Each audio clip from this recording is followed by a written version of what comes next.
আল্লাহ তাআলার ভাষায় মানুষ দুই প্রকার। এক প্রকার মানুষ, মানুষের পেট থেকে বেরোলে মানুষ। আরেক প্রকার মানুষ গুণী মানুষ, যেই মানুষগুলো কোরআনের শিক্ষায় শিক্ষিত হয়, তাদের কথা আল্লাহ তাআলা সূরাতুল রহমানে বলেছেন। আল্লাহ তাআলা বলেন, আল্লাহ রাব্বুল আলামিন বলেন, আর-রহমানু আল্লামাল কুরআনা খালাকাল ইনসানা আল্লামাহুল বায়ান।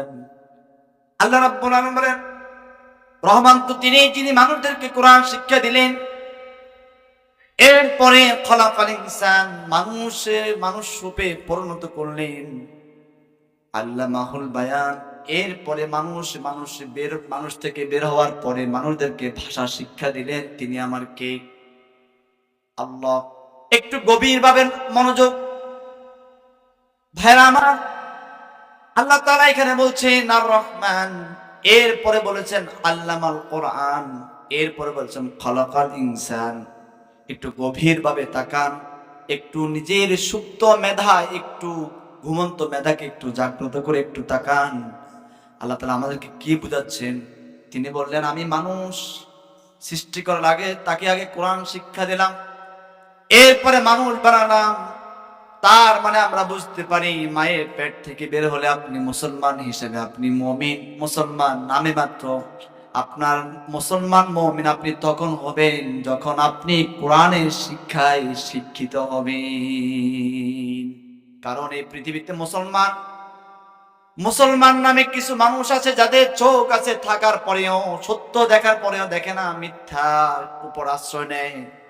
এরপরে কান আছে, শোনার পরেও শুনে না। অন্তর আছে, দেখার পরেও শোনার পরেও, অনুধাবন করার পরেও তারা অনুধাবন করে না। আল্লাহ তাআলা বলেন, ওয়ালাকাদ যারানা লিজাহান্নামা কাসীরান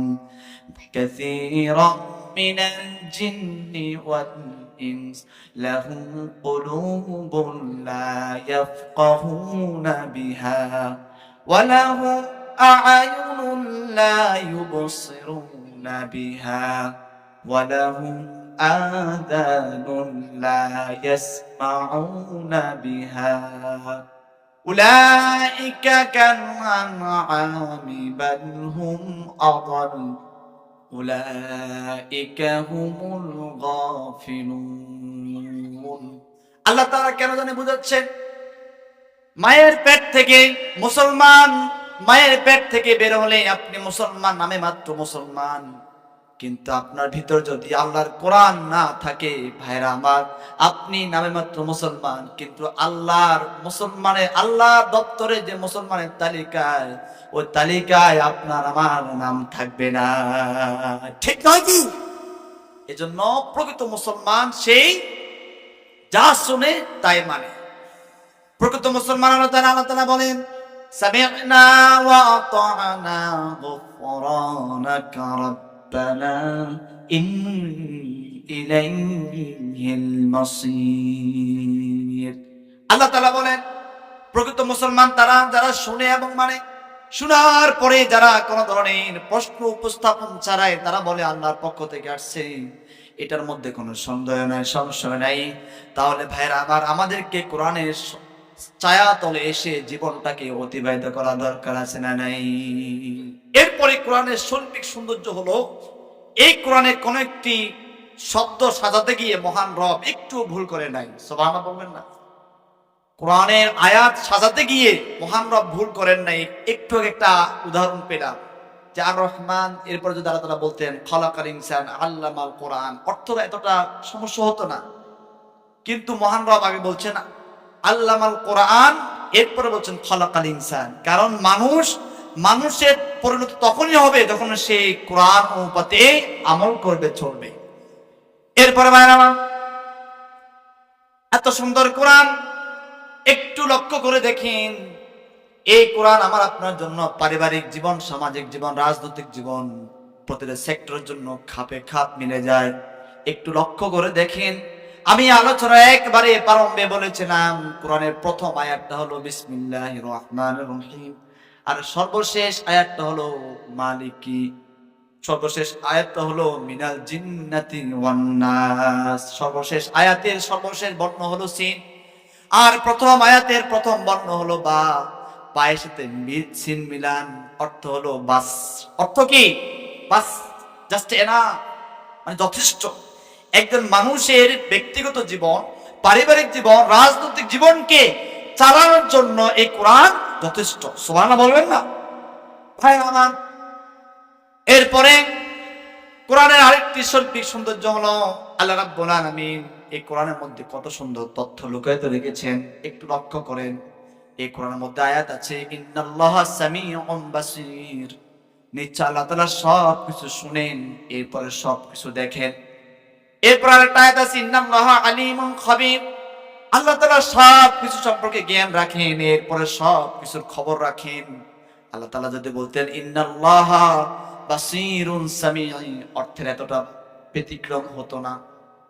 আল্লাহ যদি বলতেন ইন্নাল্লাহা বাসীরুন সামিঈ, অর্থের পরিবর্তন হতো না। কিন্তু মহান রব বলছেন ইন্নাল্লাহা সামিউন বাসীর। এবার আপনি বাস্তবে তাকান, আমাদের পিছন দিকে যদি কোনো একটা আওয়াজ হয়, আগে আমরা আওয়াজটা শুনি, এরপরে দেখি। আল্লাহ তাআলার এই কোরআন নিয়ে যাতে করে মুনাফিকরা, মুশরিকিন এবং মুস্তাশরিকিন যারা প্রাচ্য পাশ্চাত্য যারা কোরআনের ভুল খোঁজার জন্য প্রতিনিয়ত তারা চেষ্টা চালাচ্ছে, তারা যাতে করে ভুল না পায়, আল্লাহ তাআলা এই কোরআনের আয়াত সাজাতেও ভুল করে নাই। সুবহান, এজন্য বলছেন ইন্নাল্লাহা সামিউন বাসীর। আমরা আগে শুনি, এরপরে দেখি। কোন কথাকে আমরা শুনি, এরপর আমরা দেখি। এরপর আল্লাহ তাআলা আরেকটা আয়াতে বলছেন ইন্নাল্লাহা আলিমুন খাবীর, আল্লাহ তাআলা সব কিছু জানেন, সব কিছুর ব্যাপারে খবর রাখেন। আমরা বাস্তবে দেখতে পাই কোন কিছুর ব্যাপারে খবর রাখতে গেলে আগে তার ব্যাপারে জ্ঞান রাখতে হয়, এরপরে আমরা খবর রাখি। আল্লাহ তাআলা কেন জানি এই কোরআন সাজাতে গিয়ে শৈল্পিক সৌন্দর্য এত সুন্দর সাজিয়েছেন, একটু ভুল নাই। সুবহান, এই কোরআন এত সুন্দর কোরআন, কাফেরদেরকে আল্লাহ তাআলা চ্যালেঞ্জ দিয়েছেন যে কোরআন অনুরূপে একটা কোরআন আনো, তারা পারে নাই। এরপর আল্লাহ তাআলা বলছেন পুরো কোরআনের 114টি সূরা তোমরা পারবে না, 10টি সূরা নিয়ে আসো, তারা তাও পারে নাই। এরপর আল্লাহ তাআলা বলছেন একটি সূরা নিয়ে আসো। আল্লাহ তাআলা বলেন ওয়া ইন কুনতুম ফি রাইবিন মিম্মা নাযালনা আলা আবদিনা ফাতু বিসূরাতিন মিন মিসলিহি ওয়া দু'উ শুহাদাআকুম মিন দুনিল্লাহি ইন কুনতুম সাদিকিন। আল্লাহ তাআলা সূরা বাকারার মধ্যে স্পষ্ট ভাবে বলে দিলেন তোমরা যেহেতু একটি কোরআন আনতে পারো নাই, তাহলে জিন ইনসান মিলে 10টি সূরা আনো। যদি তাও না পারো বিসূরাতিন তানকির, একটি সূরা আনো। আল্লাহ তাআলা বলেন তোমরা পারবে না, এই কাজে তোমরা তোমাদের আল্লাহ ছাড়া অন্য সবার সাহায্য নাও।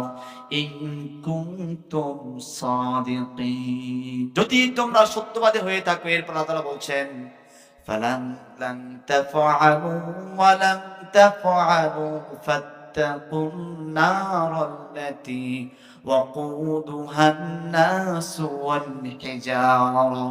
আল্লাহ তাআলা বলেন তোমরা এই কোরআনের অনুরূপ আরেকটি কোরআন আনতে তোমরা পারবে না, এবং 10টি সূরাও আনতে পারবে না। থাক তো 10টি সূরা, একটি সূরা আনতে পারবে না, কারণ এই কোরআন যিনি অবতীর্ণ করেছেন তিনি আমার কে? আল্লাহ। এই কোরআন যিনি আমাদের জন্য পাঠিয়েছেন তিনি আমার কে? উনি এমন সুন্দর কোরআন পাঠিয়েছেন, এমন কোরআন পাঠিয়েছেন যে কোরআনে কোনো ডাউট নেই, সন্দেহ নেই, সংশয়ের অবকাশ নেই। প্রিয় হাজিরিন, এরপরে বলতে যাচ্ছি এই কোরআনের প্রতিটি সূরার পরতে পরতে বিজ্ঞান লুকায়িত আছে। একটু তাকান, একটু লক্ষ্য করেন। এই কোরআনের মধ্যে একটি সূরা আছে যে সূরার মধ্যে যদি আপনি গবেষণা করেন, আপনার সুপ্ত মেধা, ঘুমন্ত মেধা একটু পরে বিকশিত হয়ে যাবে। একটু তাকান, আমি একটু বলি। পবিত্র কোরআনের মধ্যে একটি সূরা আছে সূরাতুল ইখলাস। সূরা ইখলাসের মধ্যে 4টি আয়াত, 4টি আয়াতের মধ্যে 47টি বর্ণ আছে। 47টি বর্ণ মিশ্রিত। এই 4টি আয়াতের সূরার মধ্যে, সূরা ইখলাসের মধ্যে 14টি শব্দ আছে। কয়টি শব্দ? আর জের আছে একটি। কয়টি? এই 14টি শব্দ, 15টি শব্দ, একটি আয়াত, আর 47টি বর্ণ আর 4টি আয়াত মিলে একটি জের মিলে বুঝাচ্ছেন আল্লাহ তাআলা এক। কিভাবে আমি একটু বুঝাই, কারণ এই সূরাকে বলা হয় সূরাতুত তাওহীদ। সূরা ইখলাসকে কি বলে? সূরাতুত তাওহীদ, তাওহীদের সূরা। আর রাসূলুল্লাহ বলছেন যে ব্যক্তি সূরা ইখলাস একবার পড়বে সে 3 ভাগের 1 ভাগ কোরআন তেলাওয়াত সওয়াব পাবে। সুবহানাল্লাহ। কিভাবে একটু তাকান। পবিত্র কোরআনের মধ্যে আয়াত আছে 6666টি, মতান্তরে 6236টি। এই আয়াতগুলোকে মৌলিক 3 ভাগে ভাগ করেছে। কয় ভাগে? 1 তাওহীদের আয়াত, 2 রিসালাত, 3 আখিরাত। এর বাইরে আর আপনি আর আয়াত পাবেন না। হয়তো এই আয়াতটা তাওহীদে মিলবে, না রিসালাতে মিলবে, না হয় আখিরাতে মিলবে। কিন্তু এক সেটি আল্লাহ তাআলা একটা সূরার মধ্যে তাওহীদ নিয়ে কথা বলছেন, সেই সূরার নাম হলো সূরাতুল ইখলাস। এই কারণে সূরা ইখলাস বলা হয় 1/3 অফ দ্য হোলি কোরআন। পবিত্র কোরআনের 3 ভাগের 1 ভাগ। এখন আমরা প্রমাণ করব আল্লাহ কিভাবে প্রমাণ করবে একটু লক্ষ্য করেন। এই সূরার মধ্যে আল্লাহ রাব্বুল আলামিন 4টি আয়াত রেখেছেন। প্রতিটি আয়াতের মধ্যে আল্লাহ তাআলা এক সেটা তিনি বুঝাচ্ছেন। সূরা ইখলাসের প্রথম আয়াতের নাম কি? সবাই বলেন। প্রথম আয়াত কি? কুল হুয়াল্লাহু আহাদ। কুল হুয়াল্লাহু আহাদ। আহাদ শব্দের অর্থ আর ওয়াহিদ শব্দের অর্থে একটু ব্যতিক্রম আছে। তাফসীরকারগণ বলছেন আহাদ মানে একক, যার পর আর সংখ্যা নাই। ওয়াহিদের পরে স্থানে আছে। আল্লাহ তাআলা যদি বলতেন কুল হুয়াল্লাহু ওয়াহিদুন, অর্থের এতটা সমস্যা হতো না। কিন্তু আল্লাহ তাআলা বলছেন আহাদ, একক। এই এককের পরে আর কোনো সংখ্যা নাই। তার মানে এই আয়াতের প্রথম আয়াত দ্বারা বুঝাচ্ছেন সূরা ইখলাসের আল্লাহ তাআলা কয়জন? একজন। সুবহানাল্লাহ বলবেন না? এরপরে দ্বিতীয় আয়াত আল্লাহ তাআলা বলছেন আল্লাহুস সামাদ, তিনি দুনিয়ার সব কিছু থেকে অমুখাপেক্ষী। দুনিয়ার সব মানুষ খায়, তিনি আল্লাহ খায় না।